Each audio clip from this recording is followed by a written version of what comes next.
In this tutorial, I'm going to show you how to crochet the paired extended single crochet. This is the stitch pattern that I use in my sequel sweater and short stories cardigan. I have a chain here of 28 stitches. The paired extended single crochet stitch pattern uses a multiple of 2 + 1 stitches. So the reason I've done 28 is I've done 27, which is how many stitches I'm going to have at the end of this row.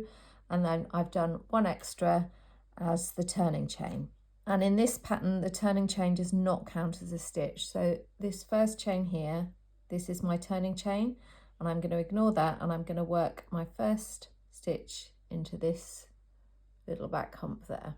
I'm going to start by inserting my hook into that,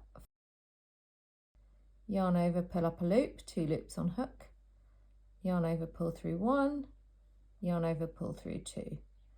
That is a single extended single crochet made. This is using US terms. So I'm going to work 2 extended single crochet.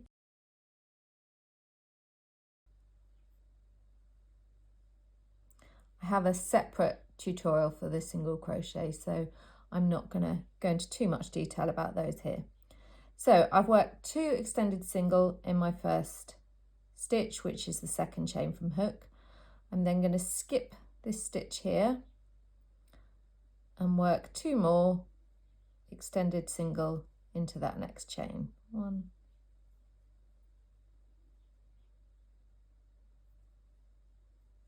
2.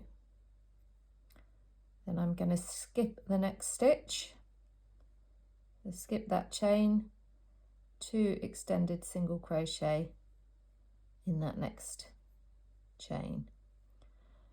So the stitch pattern as we move along this row is to work 2 extended singles and then skip a chain, and then 2 extended singles and then skip a chain. And I'm going to work that all the way across to the end of the row, and I should just have, after skipping that chain, I should have 1 stitch left. So we're coming to the end of the row, so I'm going to work my 2 extended singles in there. Then I've got this chain that I'm skipping, and this is my last chain, so that's the first chain I made. I'm just going to make 1 extended single into that last chain, and that is my first rather wiggly row. It will twist a bit at first, but soon it will straighten out. So now we've done that first row, which is always the tricky bit. I'm going to work a second row just so you can see a little bit more easily how it works once you get into working in pattern. So I'm chaining 1, which doesn't count as a stitch, and then I'm going to start in the first stitch, which is the last stitch of the previous row, and I'm going to work 2 extended single crochets in that first stitch, skip 1 stitch, skip that stitch, and then work 2 extended in the next.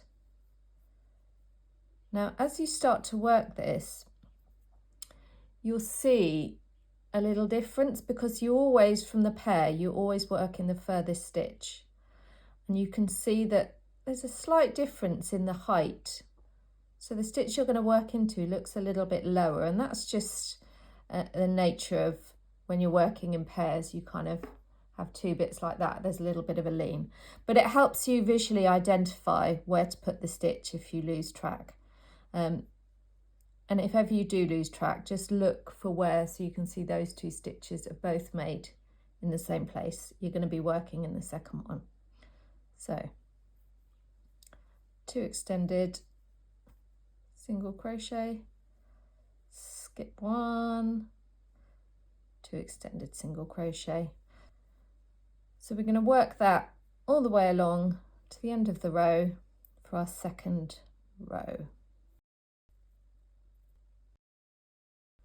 So that's 2 extended single crochet here, and then we've got that stitch that we're skipping, and then this is the top of the first stitch from the previous row. So I'm going to work 1 extended single crochet in there.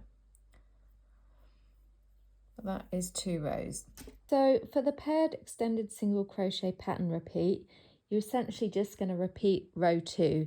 So that's 2 extended single crochet in the first stitch, skip 1 stitch, and then your 2 extended single crochet, skip 1 stitch, right to the end when you'll have 1 stitch left, and you make 1 extended single crochet in that last stitch. Then you turn, start it over again.